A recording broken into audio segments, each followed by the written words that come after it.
All right, I'm here with Sarah Sunday. Now, Sarah is on the phone with me. She's in Toronto, and she's organized the latest strain judging competition in Canada. It's called the Karma Cup. It's on November 8th, 2014 in Toronto. Sarah, good to have you on the show. Hey, great to be here. Awesome. Now, Sarah, you and I have been friends for a while. This is something you've been talking about for a little while. What exactly is the Karma Cup? Well, it's my own version of a cannabis competition, I guess. It's the same idea, cannabis competition, but I'm just trying to create a competition that's about value, quality, and professionalism. Mm-hmm. Now, we have a few... Yeah. This one's in Toronto. We've had another strain judging competition out there for the past few years at the Treating Yourself Cup, and then, of course, the Champs Expo recently. It's kind of on the smaller side, though. When we're talking about the Karma Cup here, we're talking about, so far we have a lot of entries, right? Yeah, it looks like we're going to have about 70 entries in 6 categories. There's the flower category, which is made up of indica, sativa, and hybrid. There's the concentrate category, which is solvent, non-solvent, and then we also add medibles to the whole picture. And between all those different categories, we have approximately 70 entries right now. 70. That's 70. 70. Yes, 70. No, not 17. No.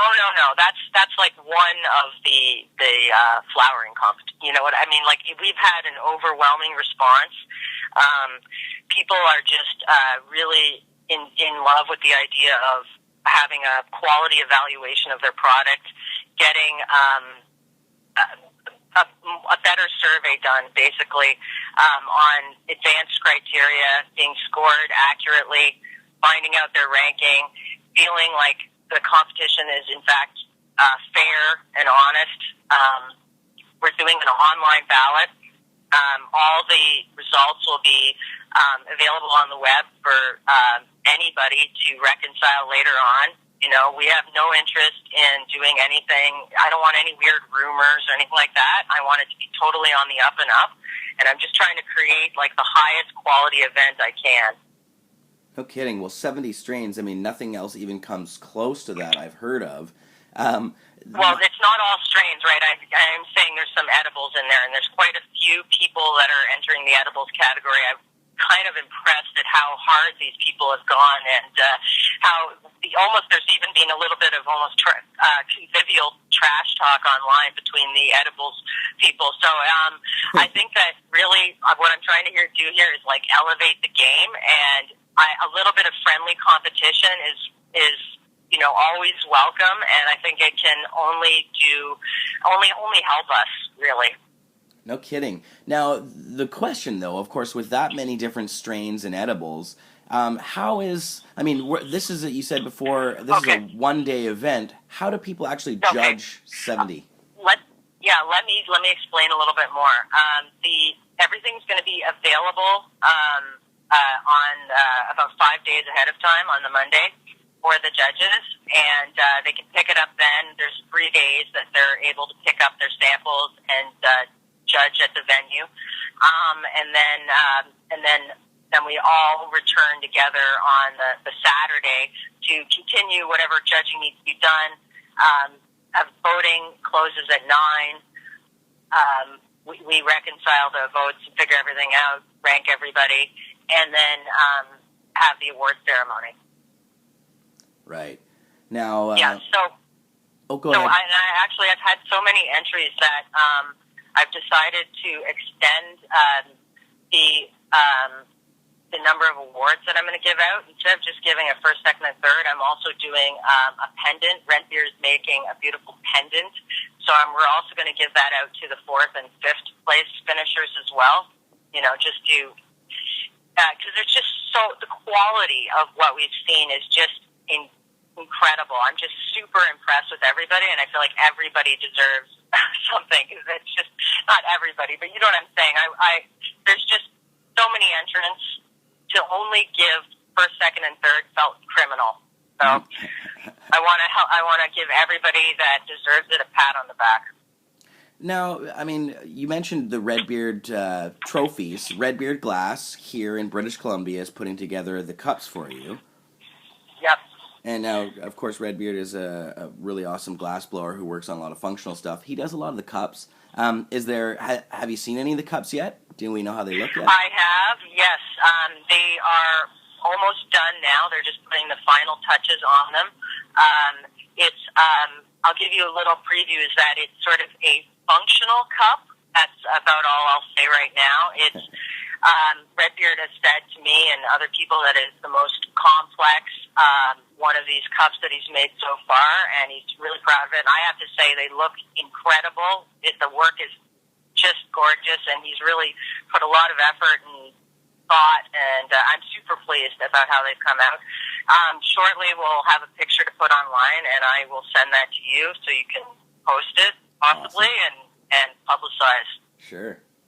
Definitely. I'm excited about the whole thing. Now, this is at an undisclosed private venue in Toronto, but the venue, for me, when I go to these cups, as I've said before, my favorite cup so far that I've been to is the Sask Prairie Cup there.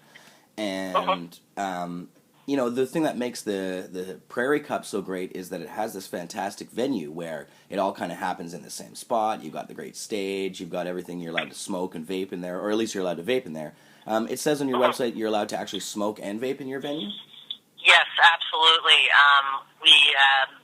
I'm lucky enough to have a great venue owner whose venue specializes in this type of event, basically, and she allows smoking of cannabis it's like a vapor lounge, basically, and special event, more of a special event type of vapor lounge space. It's basically a smaller, scaled-down version of Prairie Cup. It's even a little bit better because we can actually smoke in the room and we don't have to go outside. I like joints. That's how I medicate, so it works. To me, that was the most important thing, that we could actually smoke and consume and judge in the room and not have to be sent outside in the wintertime and the fall to consume. I'm not interested in that. Mm-hmm. No kidding, yeah. It's definitely actually, an important thing to have a great venue. Sorry, go ahead, Sarah. Did you say something there? No, I wanted to mention that we've also had some really great response from sponsors.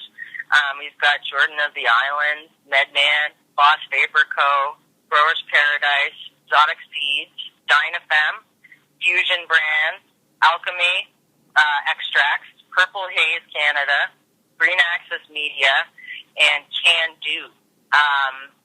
These are all wicked awesome people that are including things in one of either our swag bag or our door prizes, or helping support the event in some other way. We've got a really wicked swag bag. We've got a can of premium butane, a scale, a Skillet Tools dabber, T-shirts, stickers from Dynafem, papers, and tips from Pure Hemp. We've got a pack of seeds from Jordan of the Islands. Medman's also putting in a pack of seeds, as well as Exotic Seeds is putting in a 3-pack. We have a Bic lighter from THC. We have, we've got other stuff that I can't even think of right now. Those are the main highlights. And for the door prizes, we've got Glass Recycler, Bubble Now, some Dynafem seeds, 20 Green Candy Press books. We've got some books from the kitchen. We've got a whole 2x2 grow tent kit. And that's basically all I can think of right now, but I'm sure there's...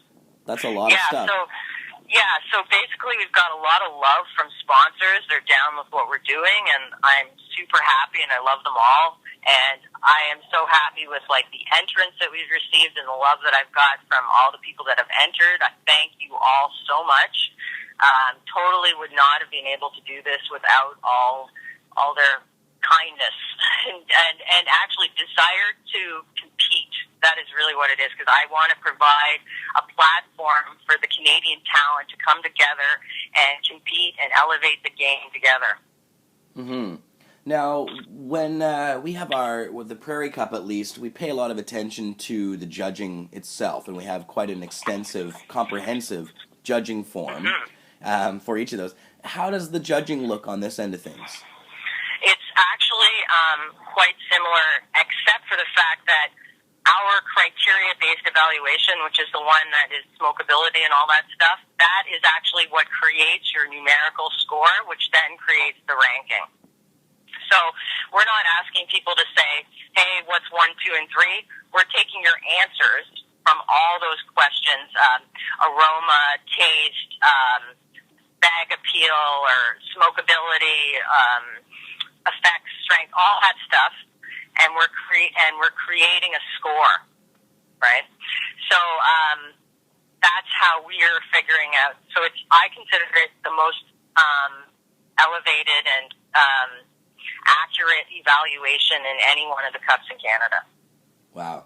I've been to me, that's the most important part about this thing is the competition. That's what I've stressed out most about is creating a really good, fair competition that creates value and is like a good evaluation for producers and growers and people out there. Sometimes it's actually difficult to really get more out of people than a yes or yeah, hey, it's okay. And this will actually give those people a quantitative and qualitative evaluation of their product. Definitely, because it seems like a lot of the cups that we have, are kind of they seem to be more about just getting everybody together and smoking than about really accurately judging the strains themselves. We've tried to change that a little bit, but when you go to treating yourself and stuff, I'm not really sure how many people are really rigorously, testing this stuff. Right? It's kind of just throwing it all in there with the mix. And that's what I'm trying to do, both of those things. I'm trying to create a smoke session as well as create a really good competition. Right, exactly. Well, it sounds like you've done it, right, Nick? 70 strains, geez. And so can you sort of describe what will happen on the actual one-day event portion of it?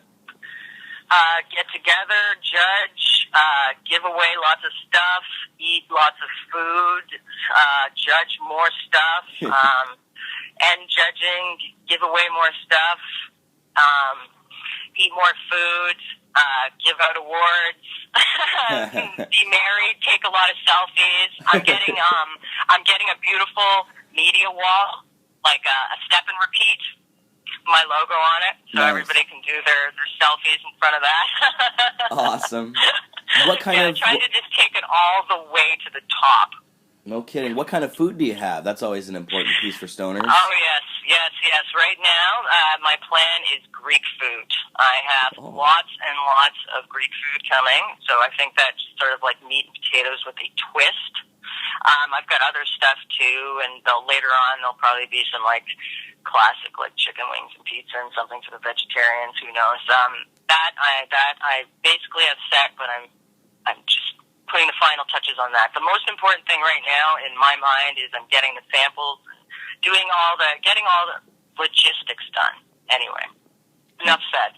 Yeah, no kidding. Now, I'm really looking forward to seeing how this whole thing pans out. But yeah, so you guys are sold out now, but if people want to find out information about the Karma Cup and get tickets for next year or find out, how it all works, you are planning on doing this again next year if it's successful, right? Oh, absolutely, yes.